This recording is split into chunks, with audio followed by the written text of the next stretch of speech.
오늘은 누가 눈먼 사람인가 라고 하는 제목으로 함께 말씀을 나누려고 합니다. 말씀을 통하여 성령님께서 각자에게 들려주시는 그 음성을 듣는 시간이 되기를 바랍니다. 지금 여러분이 보신 영상은 사람의 인식 능력을 테스트하는 영상입니다. 굉장히 이 영상이 유명한 영상인데요. 영상에서 여러분이 확인했듯이 사람은 자신이 보고 싶은 것만 보는 경향이 있습니다. 여러분, 그런데 이것은 우리의 신앙에도 그대로 적용이 됩니다. 우리가 하나님의 말씀을 진리라고 믿습니다. 그리고 우리는 말씀을 통하여서 하나님의 진리를, 또 하나님의 복음을 우리가 읽고 묵상을 합니다. 그런데 우리는 성경에서 말하는 하나님의 진리, 하나님의 말씀, 하나님의 복음을 그대로 믿는 것이 아니라 내가 보고 싶은 것만 봅니다. 그리고 내가 믿고 싶은 것만 믿습니다. 그리고 그 복음을 아전인수격으로 해석을 합니다. 자기 마음대로 해석을 하는 거죠. 하나님이 말씀하신 복음을 그대로 이해하고 믿는 것이 아니라 내가 믿고 싶은 대로 믿는 겁니다. 그러다 보면은 복음의 본질을 놓치게 됩니다. 자, 오늘 본문에 나오는 제자들이 바로 그런 상황입니다. 자, 그러면 제자들의 문제가 무엇이었을까요? 오늘 본문 31절의 말씀을 우리가 함께 읽어보겠습니다. 31절의 말씀입니다. 함께 읽습니다. 시작. 예수께서 12 제자를 데리시고 이르시되 보라, 우리가 예루살렘으로 올라가노니 선지자들을 통하여 기록된 모든 것이 인자에게 응하리라. 자, 예수님께서 12 제자와 함께 지금 동행하고 있는 과정입니다. 그리고 이제 주님께서 제자들과 동행한 지 3년이라는 시간이 지났습니다. 꽤 오랜 시간이 지났습니다. 예수님과 함께 동고동락한 겁니다. 3년 동안 함께 먹고 함께 마시면서 또 예수님과 함께 친밀하게 교제를 했습니다. 자, 그런데 지금 제자들과 함께 예수님이 올라가는 목적지가 어디라고 말씀하고 있습니까? 보라, 우리가 예루살렘으로 올라가노니 라고 말하고 있습니다. 예수님이 제자들과 함께 예루살렘으로 올라가고 있다라고 말씀하고 있습니다. 자, 그러면 예수님께서 예루살렘으로 올라가는 목적이 무엇이라고 말씀하십니까? 그 목적은 주님께서 선지자들을 통하여서, 하나님께서 선지자들을 통하여서 이 예언의 말씀을 성취하기 위해서 올라간다라고 하는 겁니다. 그러니까 자신의 뜻을 이루기 위함이 아니라 하나님의 뜻을 이루기 위해서, 그동안 하나님께서 선지자들을 통하여서 말씀하신 그 예언을 성취하기 위해서 지금 예루살렘으로 올라간다라고 말씀하고 있습니다. 자, 그러면 예수님께서 성취해야 될 그 예언은 어떤 예언일까요? 어떤 예언을 성취하기 위해서 올라가시는 것일까요? 오늘 보면 32절과 33절에 보시면 제가 읽어드리겠습니다. 인자가 이방인들에게 넘겨져 희롱을 당하고 능욕을 당하고 침뱉음을 당하겠으며 그들은 채찍질하고 그를 죽일 것이나 그는 3일 만에 살아나리라 하시되 라고 말씀하고 있습니다. 여기에서 인자라고 하는 말은, 우리 교회도 인자 집사님이 계신데, 인자는 그 말이 아니라 예수님 메시아에 대한 또 다른 호칭입니다. 인자가, 다시 말하면 메시아 되신 예수님께서 이제 이방인들에 의해서 희롱당하고 능욕당하고 침뱉음, 채찍당하여서 결국엔 죽게 될 것이다 라고 하는 이 예언을 이사야 53장에 예언된 이 고난받는 메시아에 대한 예언을 성취하기 위해서, 이루기 위해서 올라간다라고 하는 말씀을 하고 있습니다. 그러니까 지금 주님께서 예루살렘으로 올라가는 길은 영광의 길이 아니라 고난의 길입니다. 더 정확하게 말씀드리면 십자가를 향해서, 죽음을 향해서 나아가는 길입니다. 행복한 길이 아닙니다.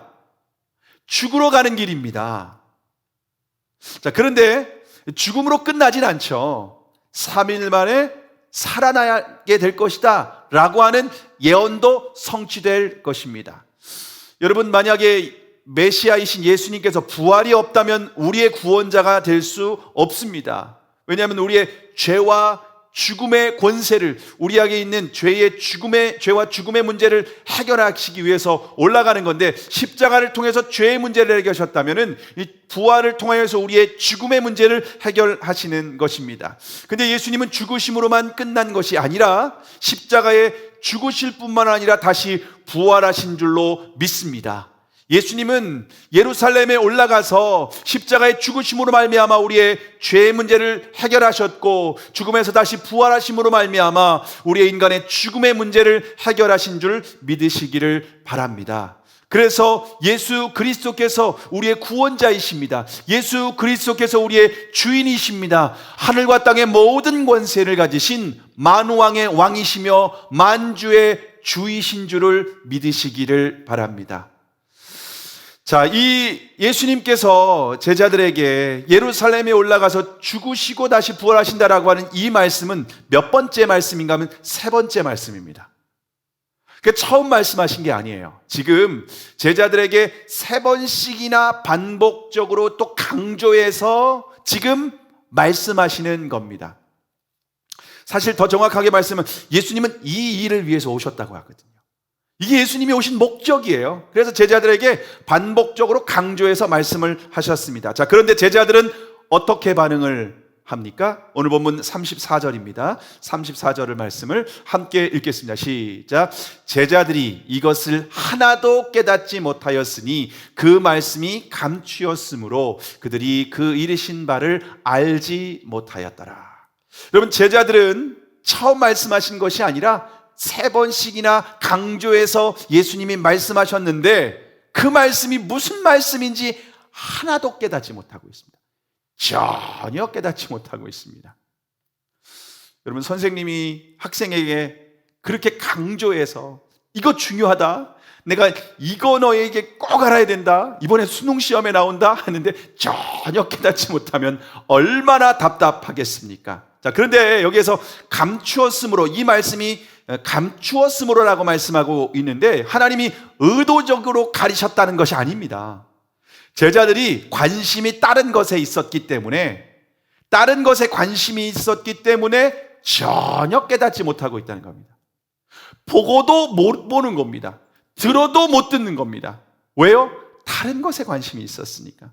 좀 전에 그 고릴라, 사람의 인식 능력을 테스트하는 그 영상에서도 흰옷 입은 사람들이 몇 번 패스하는가라고 하는 것에 집중하다 보니까 고릴라가 지나가는 것도 모르고, 여자가 검은색 옷 입은 사람이 빠져나가는 것도 모르고, 뒤에 커튼색이 변하는 것도 모릅니다. 다른 것에 관심이 있으면 사람은 이처럼 보고도 못 보고 듣고도 듣지 못한다는 것, 그것을 우리에게 지금 보여주고 있는 겁니다. 자, 그러면 제자들이 도대체 예수님이 이렇게 말씀하시는데 관심이 어디에 있었을까요? 제자들의 관심은 무엇이었을까요? 오늘 본문에는 정확하게 나와 있지 않지만 동일한 사건을 기록한 이 본문이 마가복음 10장에 나오고 있습니다. 여러분, 마가복음에 보시면요, 예수님이 순환받는 것, 예수님이 십자가에 죽게 되는 것을 8장에서 처음 말씀하십니다. 마가복음 8장에서 처음 말씀을 하시고 9장에서 또 한 번 말씀하십니다. 9장에서 또 한 번 말씀하시고 10장에서 또 한 번 말씀하십니다. 그러니까 띄엄띄엄 말씀하신 것이 아니라 예수님이 아주 이렇게 말씀하시고, 첫 번째 말씀하시고, 두 번째 말씀하시고, 세 번째 말씀하신 이 과정이 곧바로 제자들이 그냥 잊어버릴만 하면 말하는 게 아니라 계속해서 그냥 이어서 반복해서 말씀하시는 겁니다. 그래서 마가복음 10장 32절과 34절에서 오늘 말씀이 동일하게 기록되어 있습니다. 자, 그런데 주님의 말씀을 들은 후에 야고보와 요한이 자신에게 소원이 있다고 하면서 예수님께 말을 합니다. 야고보와 요한은 어떤 소원이 있었을까요? 예수님이 십자가에서 죽으시고 다시 부활하겠다, 내가 예루살렘으로 올라가는 목적은 죽기 위해서 올라가는 거다 라고 하는 그 목적을 말씀하셨는데, 야고보와 요한은 그 말씀을 듣고 소원이 있다고 얘기를 하는데 어떤 소원일까요? 마가복음 10장 37절에 보시면 여짜오되 주의 영광 중에 우리를 하나는 주의 우편에 하나는 좌편에 앉게 하여 주옵소서. 여러분, 무슨 말입니까?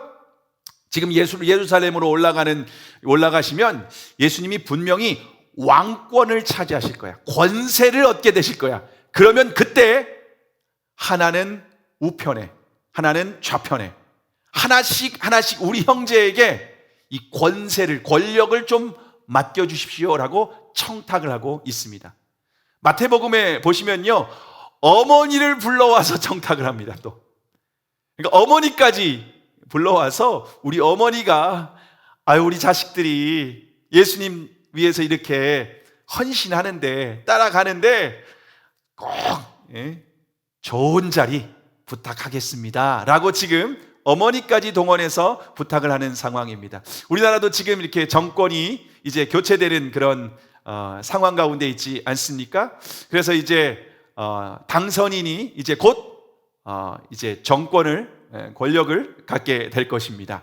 그럼 이제 선거운동한 사람들이 많이 있었잖아요. 그동안 선거운동한 사람들도 많이 있었고, 또 정치 자금을 또 후원했던 사람들도 있을 겁니다. 그러니까 가가지고 줄 서서 내가 열심히 했습니다, 아시죠? 그러니까 하나씩 장관 자리에 하나는 맡겨줘야 되지 않겠습니까?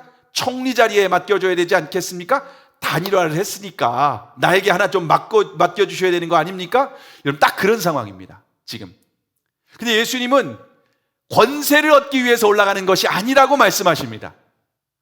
영광을 얻기 위해서 올라가는 것이 아니라고 말씀하십니다.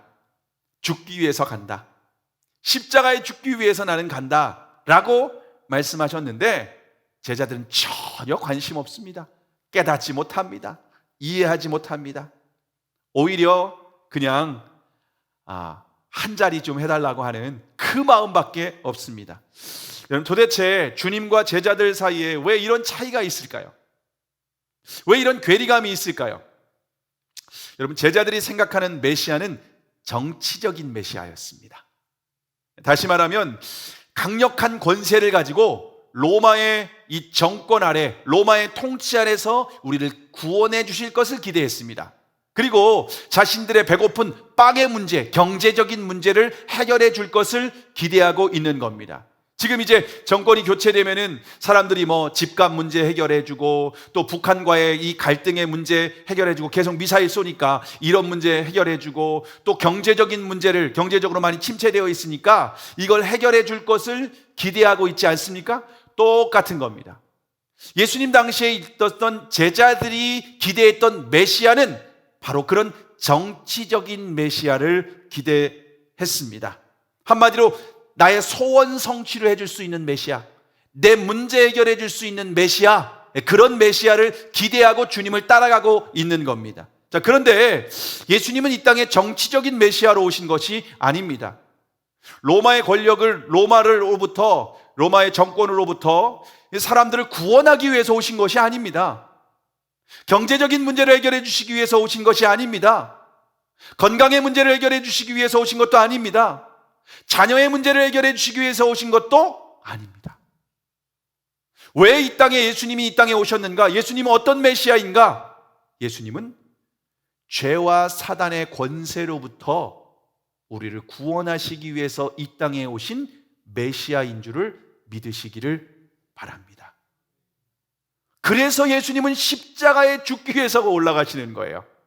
죄와 사단의 권세로부터 구원하기 위해서는 죄의 값을 지불해야 되기 때문에, 죽음으로써 값을 지불하지 않으면 우리가 구원받을 수 없기 때문에, 그래서 예수님이 이 땅에 오시고 십자가를 향해서 가고 있는 상황입니다.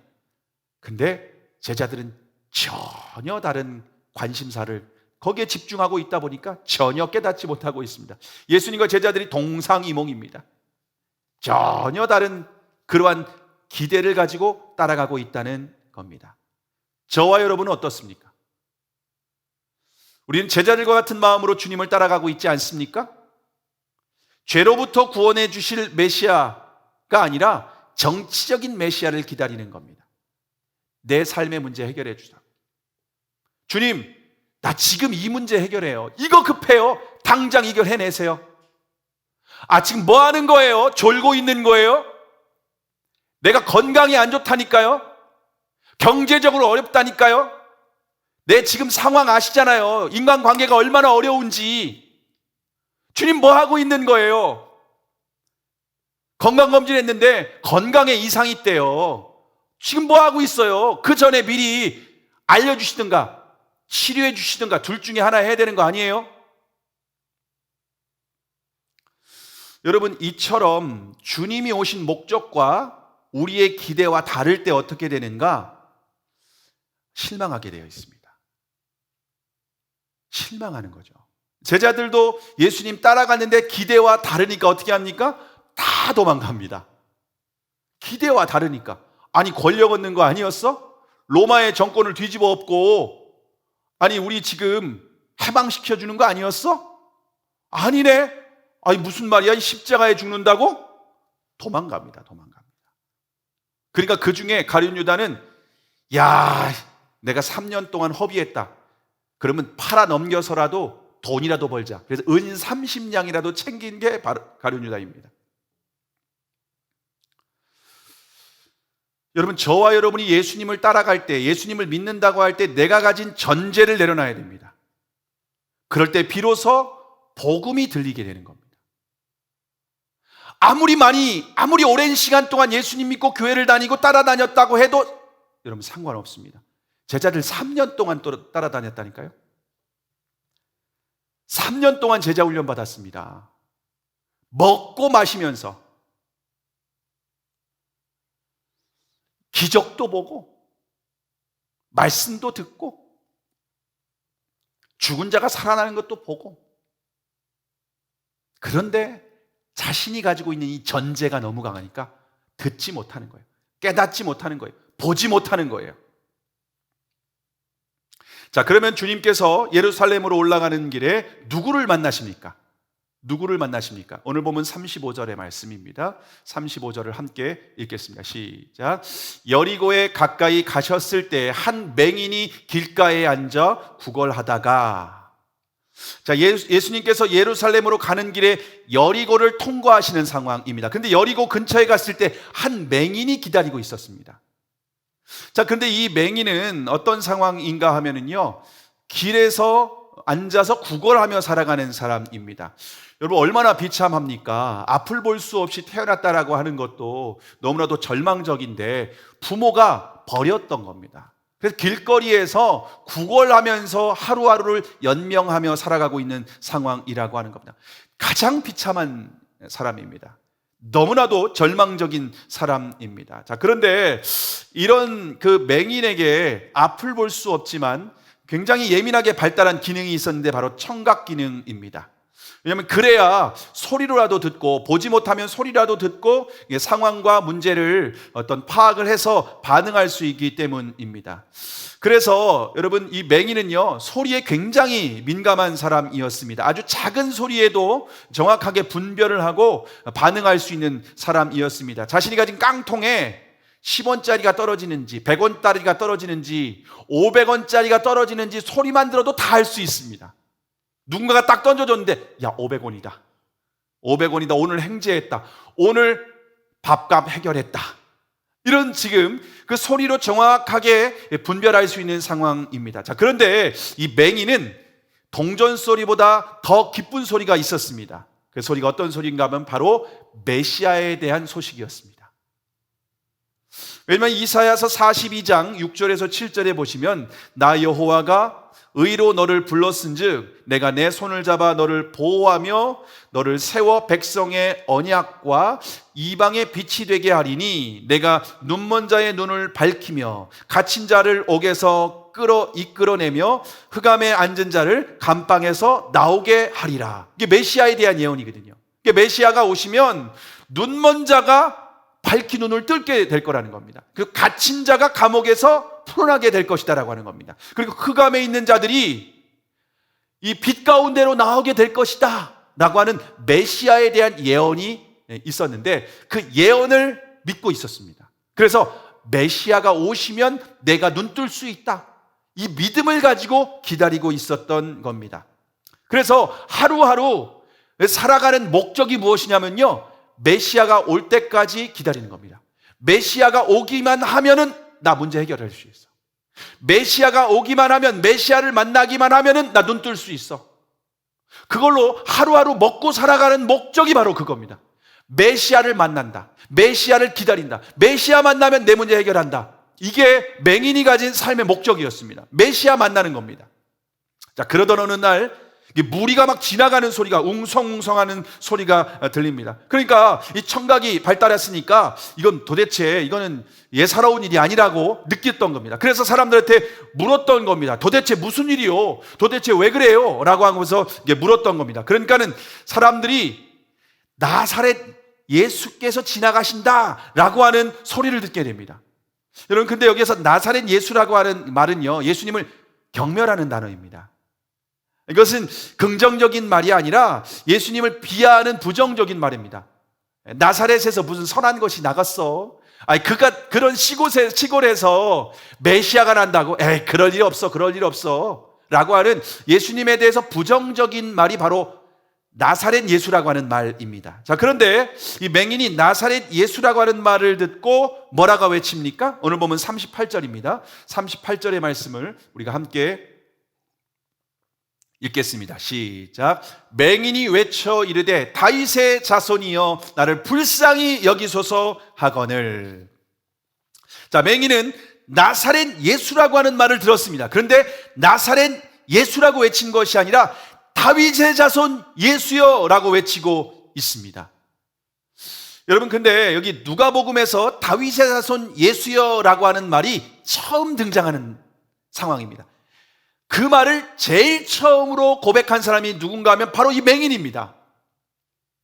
이 다윗의 자손 예수여라고 하는 이 말은 예수님이 다윗의 자손을 통하여서 이 땅에 오신 메시아라는 겁니다. 맹인이 그토록 기다리고 기다렸던 그 메시아라고 하는 겁니다. 여러분, 사람들은 나사렛 예수다라고 했는데 맹인은 어떻게 다윗의 자손 예수여라고 인식하고 반응할 수 있었을까요? 왜냐하면 이 맹인은 그동안 메시아를 기다리는 것이 인생의 목적이었던 사람입니다.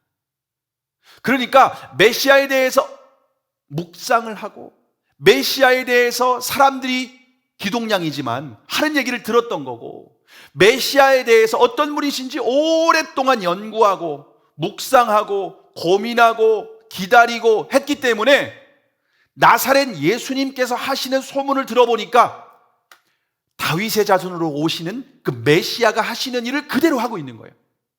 메시아에 대한 소문이 들리는데 뭐라고? 메시아가 지금 나사렛 예수가 그런 일들을 행하고 있다고? 갈릴리 지역을 다니면서 예루살렘을 왔다 갔다 하시면서 그런 일들을 행하고 계신다고? 나사렛 예수가 다윗의 자손으로 오신 그 메시아구나 라는 것을 알았던 겁니다. 그리고 나사렛 예수가 오시기만을 기다리고 있었던 겁니다. 그래서 다윗의 자손 예수여 나를 불쌍히 여기소서라고 강력하게 외치고 있습니다. 근데 여러분, 이 맹인이 외친 이 기도 한 줄, 다윗의 자손 예수여 나를 불쌍히 여기소서라고 하는 이 기도는요, 성경의 가장 짧은 기도지만 가장 강력한 기도,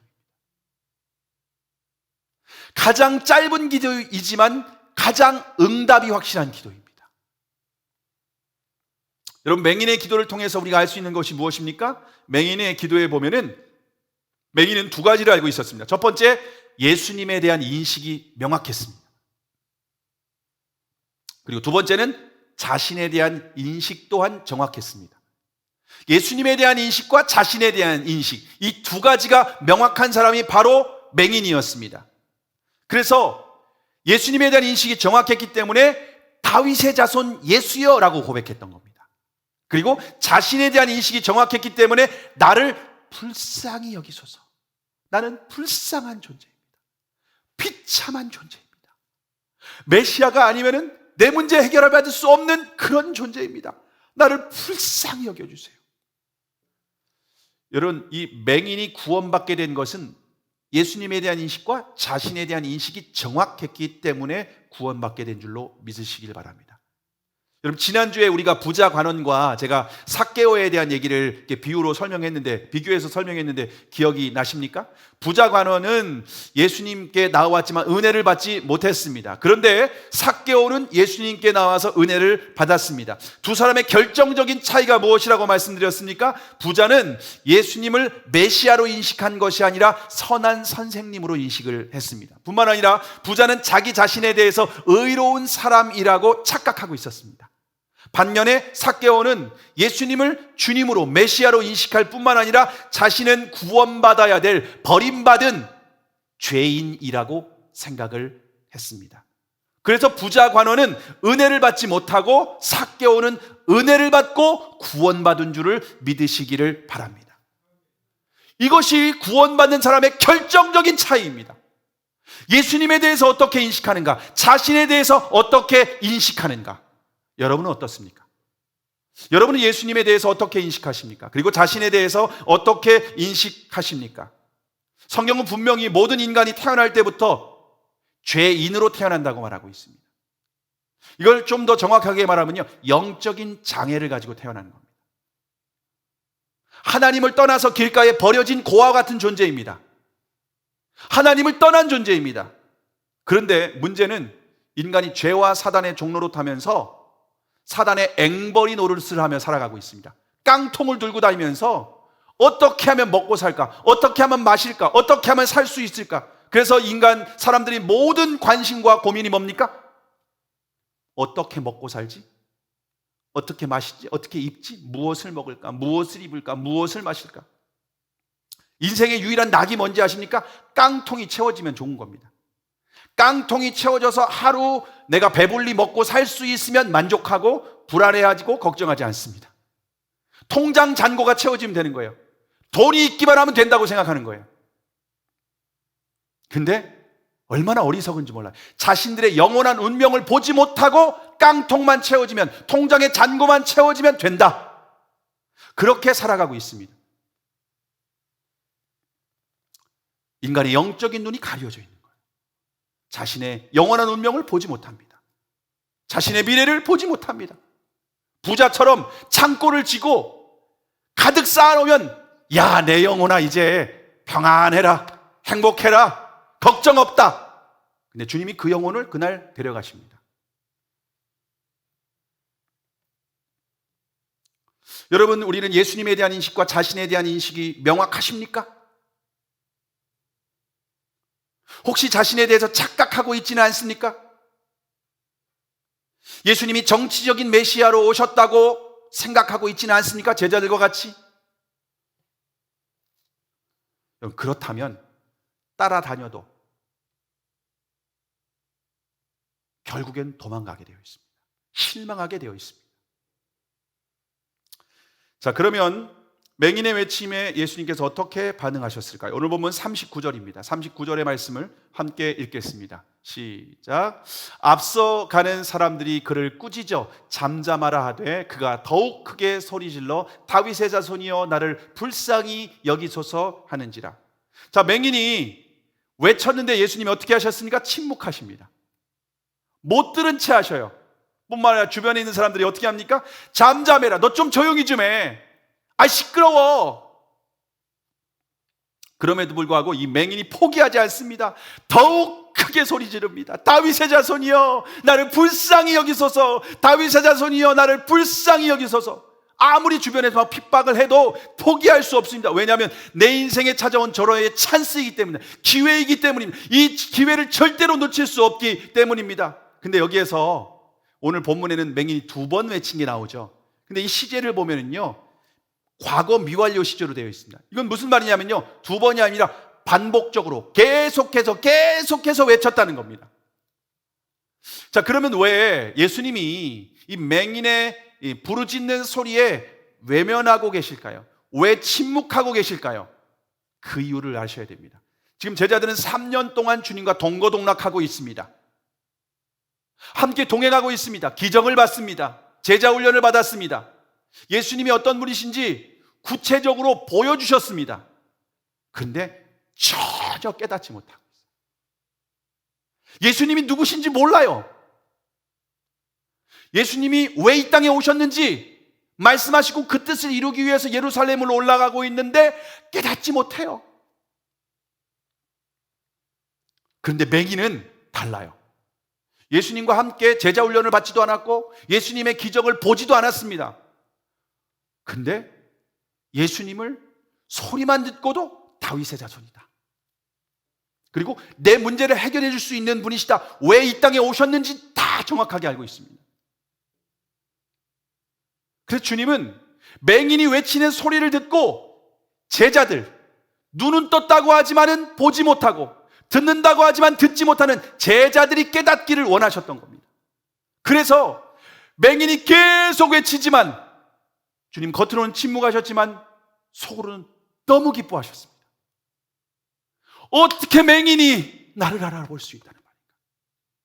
보지 못하는 사람이 어떻게 나를 알아볼 수 있다는 말인가?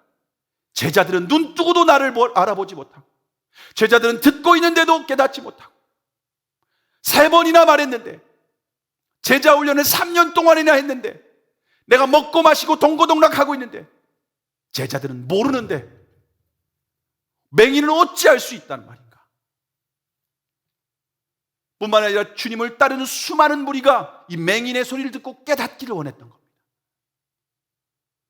그래서 계속 외쳐라, 외쳐라, 복음을 외쳐라.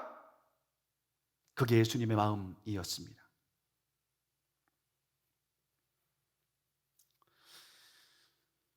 여러분, 교회는 복음을 선포하는 곳입니다. 예수님이 누구신지 선포하는 곳입니다. 예수님이 오셔서 하신 일을 선포하는 겁니다. 교회가 이 복음을 선포하지 않을 때 교회가 아닙니다. 코로나 팬데믹 가운데에도 교회가 전파해야 될, 선포해야 될 메시지는 뭐냐면 예수님이 어떤 분이신지, 예수님이 무슨 일을 하셨는지, 이걸 계속해서 선포해야 됩니다. 왜냐하면 세상 사람들은 돈이면 전부인 줄 알고 있기 때문에, 권력이면 전부인 줄 알고 있기 때문에 다 그걸 따라가고 있으니까, 아니다, 예수님이 주인이시다, 이걸 선포해야 됩니다. 근데 교회 안에도 제자들처럼 여전히 깨닫지 못하는 사람들이 있다는 겁니다. 여전히 신앙생활을 수십 년 동안 해도 예수님이 누구인지 모르고 자신이 어떤 존재인지 인식하지 못하는 사람들이 여전히 많다는 겁니다. 그래서 교회가 선포해야 될 메시지는, 강단에서 전해야 될 메시지는 복음입니다. 그런데 다 안다고 생각해요. 교회 다니는 사람 다 안다고 생각해요. 예수님이 어떤 분이신지 안다고 생각해요. 자신이 어떤 존재인지 안다고 생각해요. 아니요. 반응을 보면, 삶을 보면 여전히 모르고 있습니다. 여전히 깨닫지 못하고 있고, 여전히 보지 못하고, 여전히 듣지 못하고 있습니다. 영적인 장애입니다. 영적인 소경입니다. 영적인 귀머거리입니다. 영적인 인지 장애가 있다는 겁니다. 자, 주님께서 맹인의 부르짖는 소리를 듣고 어떻게 하십니까? 오늘 보면 40절과 41절의 말씀 함께 읽겠습니다. 시작. 예수께서 머물러 서서 명하여 데려오라 하셨더니 그가 가까이 오매 물어 이르시되 내게 무엇을 하여 주기를 원하느냐? 이르시되 주여 보기를 원하나이다. 여러분, 주님께서 이제 드디어 가시던 길을 멈추시고 맹인을 데려오라고 말씀하십니다. 그리고 가까이 왔을 때 물으십니다. 야, 내가 무엇을 하여 주기를 원하느냐? 내 소원이 있니? 한번 말해봐. 소원을 말해봐. 이렇게 주님이 지금 물어보고 계신 겁니다. 그때 곧바로, 고민하지도 않고 곧바로 튀어나온 대답이 뭔지 아십니까? 주여 보기를 원하나이다. 주여 보기를 원하나이다. 이 고백을 하고 있습니다. 여러분, 우리가 생각할 때는 이 맹인의 이 기도는요, 아주 당연하다고 생각합니다. 왜냐하면 보지 못하는 사람이 보기를 원한다는 게 당연한 기도 아닙니까? 라고 생각할 수 있습니다. 자, 그런데 여러분, 현실적으로 생각해 보시기 바랍니다.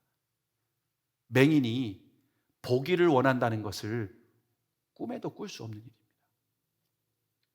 여러분, 혹시 주변에 앞을 보지 못하는 사람의 소원이 뭐냐고 한번 물어보시기 바랍니다. 보기를 원하느냐고. 한 가지 소원을 딱 들어줄 수 있다고 말하면 뭘 원하시겠냐고 물은다고 하면은 보기를 원한다고 대답할 것 같습니까? 거지의 소원이라는 글이 있습니다. 어떤 마음씨 착한 거지가 있었는데 하나님이 너무 감동을 받으셔서 거지에게 3가지 소원만 말해봐라 라고 말씀하셨습니다. 심장이 막 두근거리고 생각이 막 복잡하고 세 가지를 빨리 결정을 해야 되니까, 그러다가 결정을 해서 이렇게 말했습니다. 첫 번째 소원은요, 제가 도금된 깡통을 갖기를 원합니다. 두 번째 소원은 제가 알루미늄으로 된 미제 깡통을 갖고 싶습니다. 세 번째, 이거 꼭 들어줄 수 있을지 모르겠지만 보온 도시락을 갖고 싶습니다. 여러분, 우리는 주님께서 소원을 말하고 해도 우리가 진짜 무엇을 원하는지 모르고 있고요. 그리고 문제가 뭐냐면요, 우리는 하나님이 해줄 수 있는 기대하는 것이 아니라 현실적인 것만 기대하고 살아갑니다. 하나님이 아니어도 해결해 줄 수 있는 것들을 우리는 원하고 기도합니다. 그렇지 않습니까? 저와 여러분이 한번 기도 제목을 한번 잘 돌아보실 수 있기를 바랍니다. 여러분, 오늘 우리가 찬양에서 마지막 찬양, 내 구주 예수를 더욱 사랑, 숨질 때 하는 말 이것일세, 내 구주 예수를 더욱 사랑, 이게 실제 저와 여러분의 소원입니까? 한 가지 소원 얘기해 보라고 하면 그게 저와 여러분의 소원 맞습니까? 그렇지 않잖아요.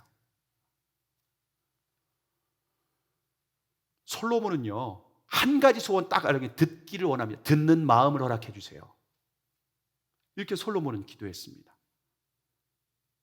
우리는요, 부를 원하고요, 권세를 원하고요, 내 원수들의 생명 벌하기를 원합니다. 근데 하나님이 거기에 감동을 받은 거예요.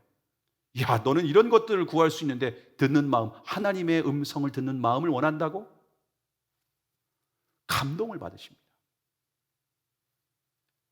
이 거지의 소원은요, 보기를 원합니다라고 하는 것은요, 믿음의 고백입니다. 하나님만이 해줄 수 있는 고백입니다. 창세 이후로 누가 맹인이 볼 수 있단 말인가?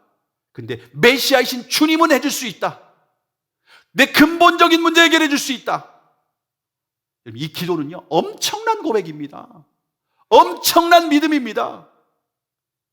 예수님이 오실 때 이스라엘에 있는 맹인들 다 눈 떴습니까? 아니에요. 이 믿음 가지고 있는 맹인만 눈을 떴습니다. 자, 그러면 주님께서 맹인의 소원을 듣고 어떻게 응답하셨습니까? 42절과 43절을 함께 읽겠습니다. 시작. 예수께서 그에게 이르시되 보라, 내 믿음이 너를 구원하였느니라 하시매 곧 보게 되어 하나님께 영광을 돌리며 예수를 따르니 백성이 다 이를 보고 하나님을 찬양하니라. 자, 주님께서 뭐라고 말씀하십니까? 보라, 내 믿음이 너를 구원하였느니라. 이 맹인이 믿음이 있었지 않습니까? 예수님에 대한 믿음이 있었습니다. 메시아에 대한 믿음이 있었습니다. 그리고 그 메시아를 인식하는 믿음이 지금 이 맹인에게는 있었습니다. 근데 뭐라고 말씀하십니까? 내 믿음이 너를 보게 하였느니라 라고 말씀하지 않습니다. 구원하였느니라. 무슨 말씀입니까? 이 맹인에게 더 급한 문제, 더 중요한 문제는 구원입니다. 보는 게 아닙니다. 그럼 맹인에게 보는 것보다 더 중요한 게 무엇이 있습니까? 아니요, 구원입니다. 아무리 본다 할지라도 구원받지 못하면 영원한 형벌을 피할 수 없기 때문입니다. 하나님의 심판을 피할 수 없기 때문입니다. 맹인에게 더욱 중요한 것은 무엇인가 하면 구원입니다. 근데 맹인은 구원받을 뿐만 아니라 육신의 눈도 보게 되었다, 곧 보게 되었다라고 말씀을 하고 있습니다. 저와 여러분의 우선순위의 근본적인 문제가 무엇이냐? 구원입니다. 구원. 나 교회 나오니까 구원 받았다라고 여러분 확신하십니까? 영생을 받았습니까, 여러분? 구원 받으셨습니까? 믿음으로 구원 받았습니까?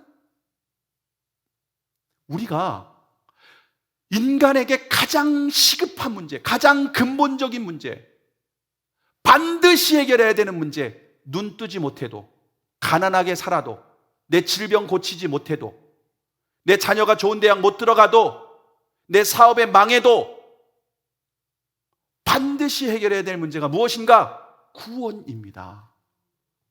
예수님이 그 문제 해결하시기 위해서 이 땅에 오셨다는 겁니다. 죄와 사단의 종노릇하는 죄와 사망 권세를 깨트리고 우리를 구원하시기 위해서 이 땅에 오신 겁니다.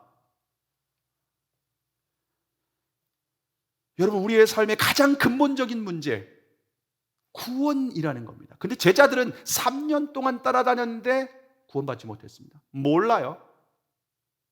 인식 못해요. 권력, 한 자리 차지하게 해주세요. 주의 영광 중에 오른편, 왼편 맡겨주세요. 알아서 잘하겠습니다. 자, 그런데 중요한 것, 구원받은 후에, 여러분 잘 보시기 바랍니다. 맹인이 구원받은 후에, 눈 뜬 후에 누구를 따라갔는지 아십니까? 예수를 따르니. 이게 중요합니다. 예수를 따르니. 여러분이 구원받았는지 확인하고 싶습니까? 무엇을 따라가는지 확인해 보시기 바랍니다. 구원받은 사람은 오직 예수님을 따라가게 되어 있습니다. 더 이상 세상 따라가지 않습니다. 돈을 따라가지 않습니다. 권력을 따라가지 않습니다. 육신의 정욕, 안목의 정욕, 이생의 자랑에 끌려가지 않는다는 겁니다. 구원받은 사람, 예수님을 만난 사람의 가장 중요한 핵심이 뭐냐면 예수를 따르니라는 말입니다. 이게 구원받은 사람입니다. 그리고 여러분, 구원받은 사람은 어떤 소리에 민감하게 반응하는지 아십니까? 예수님의 소리, 목자의 음성. 내가 구원받았는지 확인하고 싶다. 두 가지를 확인하면 됩니다. 나는 어떤 소리에 민감하게 반응하는가? 나는 무엇을 따라가는가? 어떤 소리에 여러분 제일 기분 좋습니까? 여러분을 행복하게 하는 소리가 어떤 소리입니까? 그리고 여러분은 무엇을 보고 따라가고 계십니까? 이것이 중요합니다. 나는 무엇에 반응하는가? 어떤 소리에 반응하는가? 나는 무엇을 따라가는가? 어떤 소리를 듣고 나는 가장 좋은가? 깡통에 500원짜리 동전 채워지면 가장 기쁜가? 아니면 목자의 음성, 예수님이시다 라고 하는 이 소리에 나는 반응하고 있는가? 예수님을 사랑하는가? 예수님을 따라가는가? 이게 구원받은 맹인으로부터 드러나는 구원받은 자의 증거라는 겁니다. 여러분, 제자들과 맹인의 모습을 보여주면서 누가 과연 눈먼 사람인가? 누가 맹인인가? 누가 보는 사람인가? 누가 듣는 사람인가? 누가 아는 사람인가? 이것을 우리에게 보여주고 있습니다.